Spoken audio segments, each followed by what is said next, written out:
گستاخی کا الزام لگانا یہ بدکاری اور زنا کے الزام سے زیادہ بدتر الزام ہے. قتل کی دھمکیاں، گستاخی، گستاخ اور جو فحش گالیاں دی جا رہی ہیں. موت زندگی اللہ کے ہاتھ میں. جو رات قبر میں گزرنی ہے وہ قبر میں گزرے گی، جو زمین پہ گزرنی ہے وہ زمین پہ گزرے گی. لیکن ایسا نہ ہو کہ کچھ مذہبی متشدد قسم کے اسکالر آپ سے وہ کام کروائیں جس پہ قیامت کے دن نبی صلی اللہ علیہ وسلم آپ سے اپنا چہرہ پھیر لیں. اور آپ شو تو یہ کر رہے ہو میں نے نبی کے نام پہ یہ کام کیا ہے، لیکن نبی صلی اللہ علیہ وسلم اس شدت پسندی سے کبھی بھی خوش نہیں ہو سکتا. اور اگر پھر بھی آپ یہ سمجھتے ہیں کہ یہ گستاخی ہے معاذ اللہ، تو پھر میں آپ کے سامنے کچھ بریلویوں کے چوٹی کے علماء کے حوالے پیش کرتا ہوں مختصر. تو جو فتویٰ پھر آپ نے مجھ پہ لگایا ہے ان پہ بھی لگایا. میں مانتا ہوں سارے بریلوی ایسا نہیں کرتے ہیں، ایک مخصوص طبقے کے مخصوص افراد ہیں جنہوں نے ایک پروپیگنڈا کھڑا کیا ہوا ہے اور سادہ لو عوام کو برگلا رہے ہیں کہ جی یہ واجب القتل ہے اور گستاخ ہے وغیرہ وغیرہ. بسم اللہ الرحمن الرحیم نحمدہ ونصلی علی رسولہ الکریم. جب سے کینیڈا والے بیان وہ سوسائٹی میں گیا ہے تو مسلسل سوشل میڈیا پہ ہائپ کریٹ کی جا رہی ہے اور ایک مخصوص طبقے کی طرف سے جو بہت زیادہ شدت پسندی پھیلا رہا ہے. بار بار مجھے کہا جا رہا ہے کہ یہ جو معذرت آپ نے دوبارہ کی ہے یہ بھی قابل قبول نہیں ہے. اور اس طبقے کا بنیادی مقصد یہ ہے کہ میں یہ مانوں کہ میں نے گستاخی کی ہے اور پھر میں گستاخی سے معذرت کروں. جو غلطی مجھ سے ہوئی ہے اس پہ میں بار بار معذرت کر چکا ہوں. لیکن وہ طبقہ مسلسل دھمکیاں دے رہے ہیں میرے واٹس ایپ پہ، قتل کی دھمکیاں، گستاخی، گستاخ اور جو فحش گالیاں دی جا رہی ہیں سب کے نمبر بھی میں سیو کر رہا ہوں. تو یہ سب کچھ چل رہا ہے میرے ساتھ. تو مجھے خیال ہوا کہ میں ایک علمی لحاظ سے بہرحال میں اس پہ ایک ویڈیو ریکارڈ کرواؤں، کیونکہ جو کچھ میرے مخلص لوگ ہیں، بعض لوگ، میجورٹی نے مجھے گستاخ قرار نہیں دیا الحمدللہ، میجورٹی علماء نے، بلکہ انہوں نے اس کو ایک غلطی ضرور قرار دیا، علمی غلطی، گستاخ قرار نہیں دیا. لیکن بعض ہمارے ہی بڑوں سے، بعض ہمارے ہی لوگوں نے بھی اس کو گستاخی سے تعبیر کیا اور پھر یہ کہا کہ مفتی صاحب نے جب گستاخی سے معذرت کر لی ہے تو اب ان کی جان چھوڑ دو. تو اس کو بھی بعض شدت پسند لوگ کہہ رہے ہیں دیکھو ان کے اپنے بڑے کہہ رہے ہیں کہ انہوں نے گستاخی کی ہے. اس لیے مجھے گستاخی کے لفظ کو ایکسپلین کرنا بہت میرے لیے ضروری ہو گیا ہے. وجہ اس کی ہے کہ جو مخصوص طبقے کے کچھ لوگ ہیں جو ان کے لیڈر بہت زیادہ شدت پسندی پھیلا رہے ہیں اور اپنی عوام کو، جو عام لوگ ہیں نا، ان کو بہت زیادہ اکسا رہے ہیں میرے قتل پہ. کھلی ویڈیو میں جب اتنا اکسا رہے ہیں، آپ یہ ویڈیو کلپ دیکھ سکتے ہیں. اور طارق مجہول مردود ایک بندہ بھی غیرت مند نہیں بیٹھا تیرا اٹھ کے انہیں سر لاوے اس وجہ تو یہ بالکل اس بارے کوئی معافی نہیں. اس کتے نے لگام پائی جاوے اور کتا بھی نہیں پڑتا. جب کھلی ویڈیو میں اتنا اکسا رہے ہیں تو بند کمروں میں کتنا اکساتے ہوں گے. اور میرے پاس جو الگ سے دھمکیاں آ رہی ہیں وہ الگ ہیں. لیکن جو لیڈر حضرات ہیں نا ایک مخصوص طبقے کے، وہ بار بار جو ہے نا گستاخ کی سزا سرتن سے جدا، نعرے بھی یہی لگ رہے ہیں. سر سید تھانے کے باہر جو ہمارا قریبی محلہ ہے اس میں جو تھانہ ہے اس کے باہر بھی یہ نعرے لگائے گئے ہیں ایک کراؤڈ کی شکل میں کہ گستاخ کی سزا سرتن سے جدا.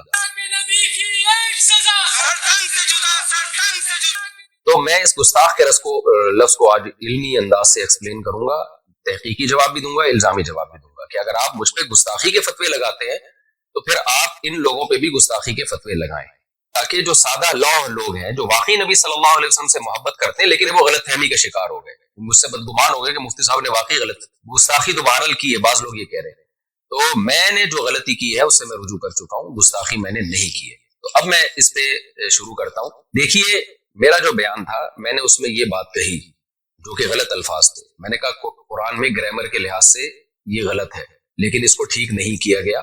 یہ قرآن کا میں معجزہ بیان کر رہا تھا کہ جو گرامر کے لحاظ سے مسٹیک ہوئی وہ باقی رکھی گئی.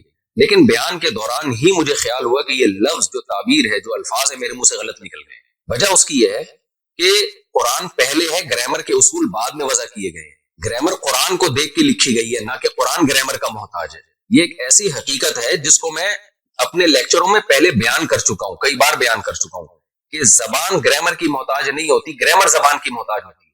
مجھے بیان کے دوران ہی اندازہ ہو گیا کہ یہ الفاظ میری زبان سے غلط نکلے، لہذا میں نے بیان میں ہی اس کی کریکشن کی. کہ اگر ظاہری لحاظ سے اس میں کوئی غلطی لکھنے میں، ظاہری لحاظ سے، ورنہ اس میں بڑی حکمت ہے. گرامر کی ایک مسٹیک اگر ظاہری لحاظ سے میں مسٹیک کر رہا ہوں، تو وہ کریکشن کیا تھی جو میں نے چلائی بھی ہے کہ ظاہری لحاظ سے ہے، حقیقت میں نہیں ہے. ظاہری لحاظ سے، ظاہر کا مطلب یہ کہ حقیقت میں کوئی غلطی نہیں ہے، دیکھنے میں ایسا لگتا ہے کہ گرامر کے قاعدوں کے خلاف. میرا خیال یہ تھا کہ اس سے لوگ مطمئن ہو گئے ہوں گے، لیکن وہ بھی میری غلطی تھی. مجھے اس میں اور اچھی طرح سے ایکسپلین بھی کرنا چاہیے تھا اور اسی بیان میں معذرت کر لینی چاہیے تھی. وہ بھی میں نے نہیں کی. یہ بھی ایک جرم میرا ہے، اس کی بھی غلطی کا میں اعتراف کرتا ہوں. تو لیکن مقصد یہی تھا کہ حقیقت میں کوئی غلطی نہیں ہے. ظاہری لحاظ سے غلطی کا مطلب کیا تھا کہ بھئی قرآن میں کچھ باتیں ایسی ہیں جو عام نحوی قاعدوں کے جو قاعدے بعد میں ایجاد کیے گئے ہیں ان کے خلاف ہیں. یہ بات صرف میں نے نہیں لکھی ہے، یہ اور بھی لوگ لکھ چکے ہیں، خود بریلوی علماء لکھ چکے ہیں. یہ دیکھیں مقدمہ تفسیر نعیمی، مصنف حکیم الامہ مفتی احمد یار خان نعیمی، یہ بریلویوں کے بڑے عالم ہیں. صفحہ نمبر 20 پہ لکھتے ہیں بعض کلمات نحوی قاعدے کے خلاف معلوم ہوتے ہیں لیکن وہ پڑھے ویسے ہی جاتے ہیں جیسے کہ ثابت ہو چکے. مثلا علیہ اللہ، دیکھیں قرآن کا عام قاعدہ ہے علیہ اللہ، لیکن قرآن میں لکھا ہے علیہ اللہ، یعنی گرامر کا عام قاعدہ ہے علیہ اللہ، لیکن پڑھا جا رہا ہے علیہ اللہ. اسی طرح وما انسانیہ الا الشیطان، اب عام قاعدہ جو نحو کے طالب علم جانتے ہیں یہ ہے وما انسانیہ، لیکن جو احمد یار صاحب ہیں، مفتی احمد یار صاحب جو بریلویوں کے بڑے عالم، وہ کہہ رہے ہیں کہ یہ بھی عام قاعدے کے خلاف ہے، ما انسانیہ ہے. اور تیسری مثال وہی دی ہے جو میں نے اپنے بیان میں دی تھی، لنصفعن بالناصیہ، تو یہ بھی انہوں نے مثال دی. اب میں پوری عبارت دوبارہ پڑھتا ہوں، مثلا علیہ اللہ ما انسانیہ لنصفعن وغیرہ. دوبارہ یہ عبارت پڑھ دیتا ہوں میں. یہ لکھتے ہیں بریلویوں کے عالم بعض کلمات نحوی قاعدے کے خلاف معلوم ہوتے ہیں لیکن وہ پڑھے ویسے ہی جاتے ہیں جیسے کہ ثابت ہو چکے، مثلا علیہ اللہ ما انسانیہ لنصفعن وغیرہ. تو محترم نے بھی یہ فرمایا کہ نحوی قاعدے کے خلاف معلوم ہوتے ہیں، جبکہ میں نے کیا کہا تھا بظاہر گرامر کے خلاف ہے، بظاہر گرامر کے لحاظ سے غلط ہے. تو میں نے تو پھر بھی بظاہر کا لفظ لگا دیا تھا. تو میں پھر بھی مانتا ہوں کہ میری غلطی تھی، مجھے بہت اچھی طرح سے ایکسپلین کرنا چاہیے تھا اور اسی وقت اپنے الفاظ سے رجوع کر لینا چاہیے تھا، لیکن بعد میں نے رجوع ریکارڈ کروایا. اس کی کیا وجوہات تھی، یہ بھی میری غلطی ہے، اس میں بغیر تعویل کے اس کو بھی اپنے کھاتے میں ڈالتا ہوں. لیکن اس عمل کو آپ گستاخی نہیں قرار دے سکتے. اگر آپ نے گستاخی قرار دینا ہے تو بریلوی کے ان عالم کے عمل کو بھی اور ان کی عبارت کو بھی آپ گستاخی قرار دیں. اور میں نے تو ان الفاظ سے توبہ کر لی، ان عالم نے تو توبہ بھی نہیں کی. اب تک تو ہمارے پاس کوئی ایسا ریکارڈ نہیں ہے کہ انہوں نے الفاظ سے توبہ کی. تو اصل مدعا میرا یہ ہے کہ نہ میرے الفاظ کو آپ گستاخی پر لے جا سکتے ہیں، نہ تفسیر نعیمی کے مصنف کے الفاظ، بریلوی عالم کے الفاظ کو آپ گستاخی قرار دے سکتے ہیں. آپ ان کے الفاظ کو بھی علمی غلطی قرار دے سکتے ہیں، میرے الفاظ کو بھی علمی غلطی قرار دے سکتے ہیں. یہ علمی غلطی قرار دینے پر ہمیں کوئی اعتراض نہیں ہے، لیکن آپ اس عمل کو گستاخی مت قرار دیں، کیونکہ اگر یہ ہے تو میں گستاخ ہوں تو پھر یہ بھی گستاخ ہیں، اور وہ تمام علماء گستاخ ہیں جنہوں نے اس علمی نقطے کو اس انداز سے بیان کیا ہے. دوسری روایت دیکھیں، عن هشام بن عروة عن أبيه قال سألت عائشة عن لحن القرآن إن هذان لساحران، وعن قوله والمقيمين الصلاة والمؤتون الزكاة، وعن قوله والذين هادوا والصابئون، فقال يا ابن أختي هذا عمل الكتاب اخطأوا في الكتابة. رواہ الطبری فی تفسیرہ جلد نمبر 1 صفحہ نمبر 18. علامہ طبری رحمہ اللہ تعالیٰ اپنی تفسیر کی جلد نمبر 1 صفحہ نمبر 18 میں لکھتے ہیں، اور یہ روایت مصنف ابن شیبہ میں بھی ہے. فرماتے ہیں کہ عبداللہ بن زبیر جو حضرت عائشہ کے بھانجے تھے، انہوں نے سیدہ عائشہ رضی اللہ تعالیٰ عنہا سے قرآن کی بعض آیتوں کے متعلق پوچھا. ظاہر ہے وہ آیتیں عام گرامر قاعدوں سے ہٹ کر تھی. تو حضرت عائشہ رضی اللہ تعالیٰ عنہا سے ان کی جب تفسیر پوچھی تو حضرت عائشہ نے فرمایا کہ یہ ابن اختی ہے، میرے بھانجے، ھذا عمل الکتاب اخطأوا فی الکتابہ، یہ کاتبوں کا عمل ہے جنہوں نے کتابت میں خطا کی ہے. تو یہاں بھی سیدہ عائشہ کا مطلب، خطا کا مطلب یہ نہیں ہے کہ سچی مچی میں غلطی کی ہے، وہ خطا یہ بیان کرنے کے لیے بتا رہی ہیں کہ یہ جو عام قاعدے جو گرامر کے اصول کیے گئے ہیں یہ عام قاعدوں سے ہٹ کر انہوں نے اس کو لکھا ہے. جمہور حضرات نے یہی مفہوم بیان کیا ہے اس کا. تو یہاں بھی میں یہ کہوں گا کہ کیا آپ سیدہ عائشہ کو بھی معاف نہیں کرو گے؟ آپ یہ کہو گے انہوں نے معاذ اللہ دعویٰ کیا کہ قرآن میں تحریف ہوئی ہے، قرآن کو غلط لکھا گیا ہے اور قرآن کی کتابت کے طریقے غلط تھے. یا علامہ طبری جو بڑے مفسر ہیں، جن کو دیوبندی بھی مانتے ہیں، بریلوی بھی مانتے ہیں، اہل حدیث بھی بہت بڑا مفسر مانتے ہیں، آپ ان کو گستاخ قرار دیں گے کہ انہوں نے سیدہ عائشہ کا یہ قول نقل کیا اور پھر سیدہ عائشہ کو گستاخ نہیں؟ کیونکہ آپ لوگ تو کہتے ہیں گستاخ کو گستاخ قرار نہ دینا بھی گستاخی ہے. تو کیا معاذ اللہ آپ ان سب کو گستاخ قرار دیں گے؟ ظاہر ہے آپ یہ کہیں گے کہ ایک چیز ہے جس کو یہ اپنے الفاظ میں بیان کر رہے ہیں. اور پھر میں بار بار بتاؤں، یہ سب کا امت کا اتفاق ہے. میں مفسرین کے حوالے بھی دے سکتا ہوں اور میرے پرانے بیانات بھی مل جائیں گے اس پر کہ گرامر قرآن کی محتاج ہے، قرآن گرامر کا محتاج نہیں ہے. اس زمانے میں عربی کے قواعد و ضوابط منضبط نہیں کیے گئے تھے، گرامر کو بعد میں وضع کیا گیا ہے. تو جو اکثر قاعدے اور کلیے جو انہوں نے وضع کیے ہیں تو قرآن کی بعض آیتیں ان اکثر قاعدوں پر منطبق نہیں ہوتی تھی، لیکن ان کی بھی بہت سے حضرات نے تعویل کی ہے. جیسے لنصفعن بالناصیہ میں عین کے بعد جو نون آ رہا ہے، تو نون میں بہت سے حضرات نے کہا ہے کہ یہ گرامر کے قاعدوں کے مطابق ہے، یہ گرامر کے قاعدے کے خلاف بھی نہیں ہے. مطابق اس لیے کہ یہ جو نون تاکید ہے نا، اس کو الف کے ساتھ بھی لکھا جاتا ہے. اس کی کچھ مثالیں بھی دی ہیں. تو یہ دونوں اقوال علماء میں پہلے سے چل رہے ہیں. کسی نے کہا کہ بعد میں جو قواعد و ضوابط وضع کیے گئے، بہت ساری چیزیں اس قاعدے پہ منطبق نہیں بیٹھتی، تو کوئی بات نہیں، اس سے قرآن کا غلط ہونا ثابت نہیں ہوتا، وجہ اس کی گرامر تو بعد میں آئی ہے۔ اور بعض نے کہا نہیں بھائی، گرامر جو اس دور میں گرامر تھی جو اصل ہے اس کے، اور اس کے اوپر شواہد بھی پیش کیے انہوں نے، دلائل بھی پیش کیے کہ اس کے مطابق یہ گرامر کے بھی عین مطابق ہے، تو یہ شروع سے اختلاف چلا آ رہا ہے اور یہ سب کی تعبیرات ہیں۔ ابھی تو میرا مدعا صرف یہ ثابت کر رہا ہے کہ اگر مجھ سے الفاظ میں غلطی ہوئی ہے اور آپ اس کو گستاخی قرار دے رہے ہیں، جبکہ میں ان الفاظ سے غلطی سے بار بار رجوع بھی کر چکا ہوں، تو کیا آپ ان بڑے بڑے حضرات کو بھی معاذ اللہ نقل کفر گستاخ قرار دیں گے؟ ہمیں اس طرز عمل پہ غور کر لینا چاہیے۔ اب ہم آتے ہیں دوسرے مسئلے کی طرف، لفظ امی کی طرف۔ اس پر بھی مجھ پہ بہت زیادہ گستاخیوں کے فتوے لگ رہے ہیں کہ میں نے رسول اللہ صلی اللہ علیہ وسلم کے بارے میں یہ کہا ہے کہ آپ لکھنا پڑھنا نہیں جانتے تھے، اور کہا گیا ہے کہ یہ بھی گستاخی کی ہے۔ بعض لوگوں نے تو یہ کہہ دیا کہ میں نے نبی کو ان پڑھ کہا ہے، حالانکہ میں نے نبی صلی اللہ علیہ وسلم کی طرف ان پڑھ کے لفظ کی نسبت نہیں کی، اور میں اس لفظ نبی کی طرف ان پڑھ کے لفظ کی نسبت کو ادب کے خلاف سمجھتا ہوں۔ تو میں نے کہا ہے کہ آپ صلی اللہ علیہ وسلم لکھنا پڑھنا نہیں جانتے تھے۔ تو بعض حضرات نے یہ کہا ہے کہ نبی صلی اللہ علیہ وسلم جو تھے کسی انسان سے آپ نے نہیں سیکھا، اللہ نے آپ کو لکھنا پڑھنا سکھایا ہے، تو اس لیے میں نے جو یہ کہا کہ آپ لکھنا پڑھنا نہیں جانتے تھے، گویا یہ میں نے معاذ اللہ نقل کفر نبی کی گستاخی کی ہے، کیونکہ اللہ نے آپ کو لکھنا پڑھنا سکھایا تھا۔ دیکھیے یہاں بھی میں آپ سے عرض کروں گا، اگر آپ کی یہ رائے یہ ہے کہ اللہ نے نبی کو لکھنا پڑھنا سکھا دیا تھا، اور ہماری رائے یہ ہے کہ اللہ نے نبی کو لکھنا پڑھنا نہیں سکھایا تھا، آپ یعنی جب تک آپ صلی اللہ علیہ وسلم دنیا میں رہے، آپ صلی اللہ علیہ وسلم امی ہی رہے، اس معنی میں کہ آپ نہ لکھنا جانتے تھے نہ پڑھنا جانتے تھے۔ تو اگر ہماری یہ رائے کا آپ سے اختلاف ہے تو اس کو ایک علمی اختلاف کہا جائے گا، اس کو بھی گستاخی نہیں کہہ سکتے۔ گستاخی آپ اس عمل کو جب کہیں گے جب ہم یہ دعویٰ کرتے ہیں کہ نبی لکھنا پڑھنا نہیں جانتے تھے، اور ہمارا مقصد اس سے معاذ اللہ نبی کی توہین ہو۔ ہم تو نبی کی تعظیم میں کہہ رہے ہیں کہ جو لکھنا پڑھنا نہیں جانتے تھے پھر بھی انہوں نے ساری دنیا کو لکھنا پڑھنا سکھایا ہے، ساری دنیا میں علوم بانٹے ہیں، یہی تو نبی کا معجزہ ہے۔ اور جتنے بھی علماء ہیں لفظ امی کو جب ایکسپلین کرتے ہیں تو ایکسپلین میں ان کی مراد تعظیم ہی ہوتی ہے، توہین مراد نہیں ہوتی۔ شاید میں نے جس طرح سے ایکسپلین کرنا چاہیے تھا اس طرح سے ایکسپلین نہ کیا ہو، لیکن اس عمل کو آپ گستاخی نہیں قرار دے سکتے۔ تو اس میں بھی ہم اب دلائل کی دنیا میں جاتے ہیں۔ پہلے میں حدیث سے کچھ حوالے دوں گا آپ کے سامنے۔ تفسیر قرطبی جلد نمبر 7 صفحہ نمبر 299، اس میں عبداللہ ابن عباس رضی اللہ تعالیٰ عنہ کا یہ قول ہے، آپ وہاں جا کے سرچ کر سکتے ہیں۔ قال ابن عباس رضی اللہ عنہ، ابن عباس فرماتے ہیں کان نبیکم امیا لا یکتب ولا یقرأ ولا یحسب، قال اللہ تعالی وما كنت تتلو من قبله من کتاب ولا تخطه بیمینک۔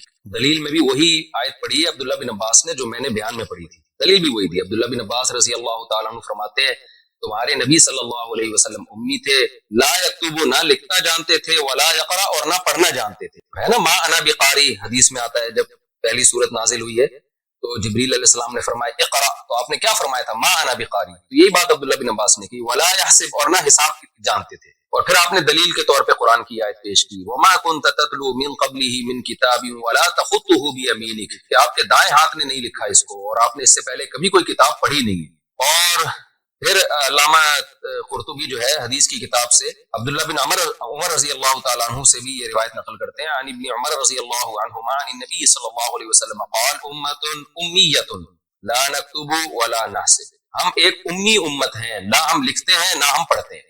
اچھا، بعض لوگ ہو سکتا ہے ترجمے میں یہ گڑبڑ کریں کہ نبی صلی اللہ علیہ وسلم کے بارے میں جو عبداللہ بن عباس نے فرمایا کہ نبی نہ لکھتے تھے نہ پڑھتے تھے، تو اس سے یہ کہاں ثابت ہوتا ہے کہ لکھنا اور پڑھنا نہیں جانتے تھے؟ بھائی جانتے تھے لیکن لکھتے نہیں تھے۔ لیکن اگلی حدیث میں اس کو کلیئر کر دیا، آپ نے فرمایا ہم امی امت ہیں، نہ لکھنا جانتے ہیں نہ پڑھنا جانتے ہیں۔ اگر ہم اس کا ترجمہ یہ کریں گے کہ ہم نہ لکھتے ہیں نہ پڑھتے ہیں تو یہ بات تو مشاہدے کے خلاف ہو جائے گی۔ بعض صحابہ تو لکھتے بھی تھے پڑھتے بھی تھے، اس میں نبی نے اپنی بارے میں بتایا کہ ہم امت یعنی من حیث القوم، عرب میں لکھنا پڑھنے کا نہیں آتا تھا ان کو، مخصوص لوگ ہوتے تھے جن کو لکھنا پڑھنا آتا تھا۔ تو اگلی حدیث پہلی حدیث کے مصداق کو متعین کر رہی ہے کہ نبی صلی اللہ علیہ وسلم فرمایا ہم امی ہے، نہ ہم لکھنا جانتے ہیں نہ ہم پڑھنا جانتے ہیں۔ اور یہ حدیث صحیح ہے مسلم میں 1080 صراحتاً بھی ہے، جو میں آپ کے سامنے پڑھ دیتا ہوں۔ عن عبداللہ بن عمر رضی اللہ عنہ یحدث عن النبی صلی اللہ علیہ وسلم قال انا امت امیت لا نکتب ولا نحسب، نبی صلی اللہ علیہ وسلم نے فرمایا کہ ہم امی امت ہیں، نہ ہم لکھنا جانتے ہیں نہ ہم حساب و کتاب کرنا جانتے ہیں۔ تو پھر بھی اگر آپ کا اختلاف ہے کہ نہیں بھئی نبی صلی اللہ علیہ وسلم کو اللہ نے لکھنا پڑھنا سکھا دیا تھا، تو یہ علمی اختلاف کہلائے گا۔ اس میں آپ کہیں گے ہمارے اس میں مفتی طارق مسعود صاحب سے اور جمہور امت سے اختلاف ہے، اس کو آپ گستاخی نہیں قرار دے سکتے. جمہور امت کا وہی عقیدہ ہے کہ نبی صلی اللہ علیہ وسلم لکھنا پڑھنا نہیں جانتے تھے، مگر یہ آپ کی تعریف ہے اور آپ صلی اللہ علیہ وسلم کی تعظیم ہے کہ جو نہ لکھنا جانتا ہو نہ پڑھنا جانتا ہو، پوری دنیا کو لکھایا بھی پڑھایا بھی، اور پوری دنیا علوم میں اس کی محتاج ہے.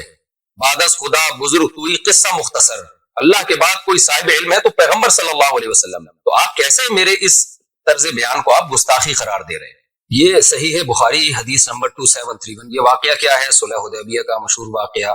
جب حدیبیہ میں صلح ہوئی نبی صلی اللہ علیہ وسلم اور صحابہ مشرکین مکہ کے درمیان، تو جو صلح میں معاہدہ ہوا تھا وہ ریٹن فارم میں لایا جا رہا تھا. آپ صلی اللہ علیہ وسلم نے سیدنا علی رضی اللہ تعالیٰ عنہ کو بلایا اور ان سے فرمایا کہ لکھو، اکتب بسم اللہ الرحمن الرحیم، بسم اللہ الرحمن الرحیم سے لکھنا شروع کرو. آخر میں آپ صلی اللہ علیہ وسلم نے کیا لکھوایا حضرت علی سے؟ ھذا ما قضى علیہ محمد الرسول اللہ. یہ وہ فیصلہ ہے جو محمد صلی اللہ علیہ وسلم جو اللہ کے رسول ہیں ان کا فیصلہ ہے. یہ لکھ دیا گیا.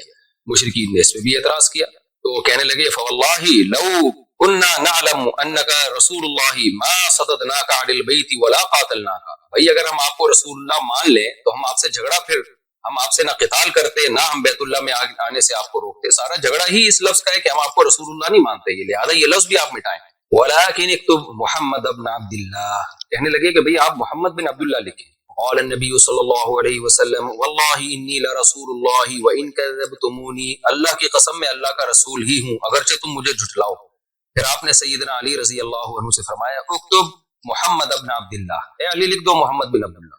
امام زہری کہتے ہیں کہ حضرت علی رضی اللہ تعالیٰ عنہ جو تھے وہ ان کو یہ بہت مشکل لگا ان کو یہ کہ میں رسول اللہ کے لفظ کو اپنے ہاتھ سے کیسے مٹاؤں.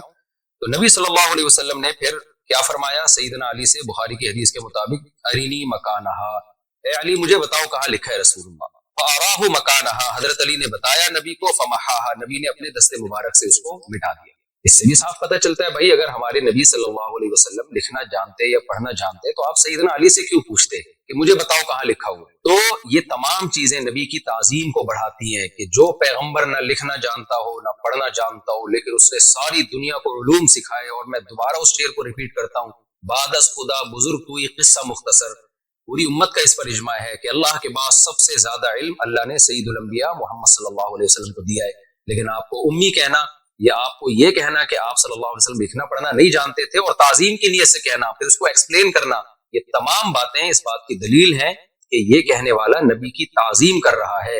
اور ایسے تعظیم کرنے والے پر گستاخی کے فتوے لگانا کسی بھی طرح سے نہیں بنتا. اور اگر پھر بھی آپ یہ سمجھتے ہیں کہ یہ گستاخی ہے معاذ اللہ، تو پھر میں آپ کے سامنے کچھ بریلویوں کے چوٹی کے علماء کے حوالے پیش کرتا ہوں مختصر. تو جو فتویٰ پھر آپ نے مجھ پہ لگایا ہے ان پہ بھی لگایا. کنز الایمان ما خزائن العرفان، امام احمد رضا خان بریلوی صاحب، ان کی تفسیر، انہوں نے قرآن کی جو آیت ہے فآمنوا باللہ ورسولہ النبی الأمی الذی یؤمن باللہ وکلماتہ، اس آیت کی تفسیر میں لکھتے ہیں اللہ اور اس کے رسول بے پڑھے غیب بتانے والے. الامی کا ترجمہ انہوں نے کیا بے پڑھے، حالانکہ میں نے بے پڑھے کا مطلب اردو میں ان پڑھ ہی سمجھا جاتا ہے، جبکہ میں نے تو لفظ بے پڑھے استعمال نہیں کیا. میں نے تو کہا آپ صلی اللہ علیہ وسلم لکھنا پڑھنا نہیں جانتے تھے، جبکہ جناب احمد رضا خان بریلوی نے تو بے پڑھے کا لفظ نبی صلی اللہ علیہ وسلم کے لیے استعمال کیا ہے. اور میرا ایک کلپ موجود ہے جناب امام احمد رضا خان کے فیور میں، آپ وہ یوٹیوب پہ سرچ کر سکتے ہیں کہ میرے سامنے کسی نے کوئی عبارت نکالی اور کہا کہ اس سے تو ان کی گستاخی ثابت ہو رہی ہے، تو میں نے اس کی تعویل کی. کیونکہ بعض لوگ مجھ پہ یہ الزام لگا رہے ہیں کہ ان کے لیے اپنے لیے اصول کچھ اور ہے، دوسروں کے لیے اصول کچھ اور ہے. یہ الزام بھی غلط ہے. آپ میرا وہ کلپ دیکھ سکتے ہیں کہ اس میں جناب احمد رضا خان، بہت پرانا کلپ ہے وہ، میں کہہ رہا ہوں اس سے گستاخی کا پہلو نکالنا ٹھیک نہیں ہے. تو جب ہم جناب احمد رضا خان بریلوی سے بیسیوں اختلافات کے باوجود ان کی اس بے پڑھے لفظ سے گستاخی کا پہلو نہیں نکال رہے، تو آپ ہمیں لفظ امی کو ایکسپلین کرنے میں آپ ہمیں کیسے گستاخ قرار دے سکتے ہیں. ایک اور حوالہ مظہر القرآن، تفسیر مظہر القرآن جلد اول میں بریلویوں کے بہت بڑے عالم ہیں شیخ الاسلام مفتی شاہ محمد مظہر اللہ دہلوی، یہ اپنی کتاب میں لکھتے ہیں اللہ تعالیٰ نے مجھے یعنی محمد صلی اللہ علیہ وسلم کو پچھلی کتابوں میں امی لقب سے یاد فرمایا. آگے اس کی ایکسپلینیشن، اس کی روایت کی کو ایکسپلین کرتے ہوئے کہتے ہیں اس لیے کہ آپ ان پڑھ تھے. اب آپ دیکھیں انہوں نے تو آپ کے لیے ان پڑھ کا لفظ استعمال کیا ہے، میں نے تو ان پڑھ کا لفظ بھی استعمال نہیں. پھر آگے کہتے ہیں یا اس وجہ سے کہ آپ ام القری یعنی مکہ میں پیدا ہوئے تھے، ان پڑھ ہونا حضور کے لیے بڑا فخر ہے، نہ کہ کہ نہ پڑھے نہ لکھے اور وہی کے ذریعے سے بڑے بڑے لوگوں کو دنیا اور دین کے انتظام سکھائے. دوبارہ میں ان کے الفاظ کو ریپیٹ کر دیتا ہوں. کہتے ہیں اس لیے کہ آپ صلی اللہ علیہ وسلم ان پڑھ تھے، اور پھر آگے فرمایا کہ حضور کی ان پڑھ ہونا حضور کے لیے بڑا فخر ہے کہ نہ پڑھے نہ لکھے اور وہی کے ذریعے سے بڑے بڑے پڑھے لکھوں کو دنیا اور دین کے انتظام سکھائے. یہی بات تو ہم پورے بیان میں کہتے رہے ہیں، پھر بھی ہم نے ادب میں ان پڑھ کا لفظ استعمال نہیں کیا. لیکن جو بریلویوں کے یہ بڑے عالم ہیں انہوں نے تو ان پڑھ کا لفظ بھی استعمال کر لیا اور نہ پڑھے نہ لکھے کا لفظ بھی استعمال کر لیا. اور ان کو اس طرح کی باتوں کو ہم نے یہی کہا کہ بھئی ان کا مقصد نبی کی تعظیم تھی، توہین نہیں تھی. پورا میرا بیان جو کینیڈا میں ہوا ہے پورا نبی کی تعظیم اور قرآن کی صداقت پہ بیان ہوا ہے. آپ مجھے گستاخ قرار دیتے ہیں میرے ان جملوں کی وجہ سے، تو پھر آپ ان بزرگوں کی طرف بھی آئیے اور ان کو بھی آپ گستاخ قرار دیں. فتاوی رضویہ جلد نمبر 14 صفحہ نمبر 237، اس میں جناب احمد رضا خان بریلوی صاحب لکھتے ہیں کیا یحرفون الکلم عن مواضعہ کے سر پر سینگ ہوتے ہیں؟ اب آپ بتائیے قرآن مجید کی آیت کے لیے یہ الفاظ استعمال کرنا، یحرفون الکلم عن مواضعہ کے سر پر سینگ ہوتے ہیں، کیا اس سے بے ادبی نہیں جھلکتی؟ لیکن ہم تو تعویل کرتے ہیں کہ بھائی ان کا مقصد بے ادبی نہیں تھا، زور خطابت میں اور قلم کے زور میں انہوں نے بات بیان کی اور مقصد سامنے والے کی بے ادبی تھی. لیکن اول نظر میں آپ کو کیا لگ رہا ہے؟ دوبارہ میں پڑھ دیتا ہوں، یہ کیا کہتے ہیں؟ یحرفون الکلم عن مواضعہ، کیا یحرفون الکلم عن مواضعہ کے سر پہ سینگ ہوتے ہیں؟ یعنی ایسے یہ جیسے کوئی کہہ لے کیا سورہ اخلاص کے سر پہ سینگ ہوتے ہیں، کیا قل واللہ کے سر پہ سینگ ہوتے ہیں، کیا سورہ فلق کے سر پہ سینگ ہوتے ہیں؟ تو آپ دیکھیں کہ یہ انداز بیان کیسا ہے. کیوں ہمارے جو بریلویوں میں جو متشدد حضرات ہیں اس کی تعویل کرتے ہیں؟ اسی لیے تعویل کرتے ہیں کہ کہتے ہیں ان کی نیت یہ نہیں تھی. جب بھائی آپ کے لوگ اگر کوئی ایسا لفظ استعمال کریں جس سے گستاخی جھلک رہی ہو لیکن آپ اس کو نیت کو ایکسپلین کرنے کا موقع بھی دیتے ہیں، ڈیفینڈ بھی کرتے ہیں، تو اگر یہ کام کسی دوسرے سے ہو جائے تو یہ کیا بات ہے کہ بھئی دوسروں کے لیے اصول کچھ اور اپنے لیے اصول کچھ اور. یہ تو دو باتیں جن کی بیس پہ مجھ پہ گستاخیوں کے الزام لگے ان کو میں نے ذرا ایکسپلین کیا ہے. اب میں تیسری بات کی طرف آتا ہوں. شریعت کا دیکھیں ایک اصول ہے کہ ایک شخص جو نبی صلی اللہ علیہ وسلم پر ایمان رکھتا ہے، نبی کی دعوت اور تبلیغ کے لیے دنیا میں نکلا ہوا ہے. میرے سفر 99% دین کی دعوت اور تبلیغ کے لیے ہوتا ہے، نبی کی عظمت کو بیان کرنے کے لیے، قرآن کی صداقت کو بیان کرنے کے لیے ہوتا ہے. ایسے شخص سے اگر کوئی ایسا لفظ نکل جائے کہ جس میں گستاخی کا پہلو نکل رہا ہو اور اس کی تعویل کی جائے تو گستاخی کا پہلو نہیں نکل رہا ہو، تو شریعت کیا کہتی ہے کہ آپ کسی شخص کے کلام کو گستاخی پر معمول کریں یا اس کی کوئی تعویل کریں کسی ایسے شخص کے کلام کو جو کلمہ گو مسلمان ہے. شریعت کیا کہتی ہے اس بارے میں؟ یا اس کو سلپ آف ٹنگ پہ معمول کریں آپ کہ بھئی زبان کی خطا ہے، یہ بیان کرنے کی خطا ہے. ظاہر ہے ساری دنیا کے علماء اس پر متفق ہیں کہ اس کی تعویل کی جائے گی، اس کو کافر نہیں قرار دیا جائے گا، اس کو گستاخ نہیں قرار دیا جائے گا. گستاخی کا الزام لگانا یہ بدکاری اور زنا کے الزام سے زیادہ بدتر الزام ہے. تو بہت بڑا جرم ہے جس کی نسبت آپ کر رہے ہیں. تو اتنے بڑے جرم کے لیے ثبوت اور شواہد اسی حساب سے ہونے چاہیے. فوائد السالکین میں صفحہ 278 کے حوالے سے یہ بات لکھی ہوئی ہے. خواجہ معین الدین چشتی قدس سرہ نے فرمایا کہ میں حضرت مخدوم شیخ یوسف چشتی قدس سرہ کی خدمت میں حاضر تھا کہ ایک شخص بیعت کے ارادے سے آیا، خواجہ کے قدموں میں اپنا سر رکھا اور عرض کیا کہ بیعت کے لیے حاضر ہوا ہوں. خواجہ پر کیفیت طاری تھی. فرمایا کہ اگر تم کہو کہ لا الہ الا اللہ چشتی رسول اللہ تو میں تمہیں مرید کر لوں. کیونکہ وہ شخص دھن کا پکا اور سچا تھا، اس نے فوراً اقرار کر لیا. خواجہ نے بیعت کے لیے اسے اپنا ہاتھ دیا اور اسے بیعت کر لیا. پھر فرمایا کہ سنو میں کون ہوں اور کیا ہوں. محمد رسول اللہ صلی اللہ علیہ وسلم کے دربار کے کمینے غلاموں میں سے ایک ہوں. کلمہ وہی ہے مگر میں نے تیرے کمال اور اعتقاد اور صدق کو آزمایا تھا. یہاں معین الدین چشتی اور ان کے شیخ یوسف چشتی ان کا یہ واقعہ ہے. مقصد ابھی مجھے لا الہ الا اللہ چشتی رسول اللہ کا ڈیفینڈ کرنا یا اس کی مخالفت یا حمایت نہیں ہے، وہ ٹاپک سے بات ہٹ جائے گی.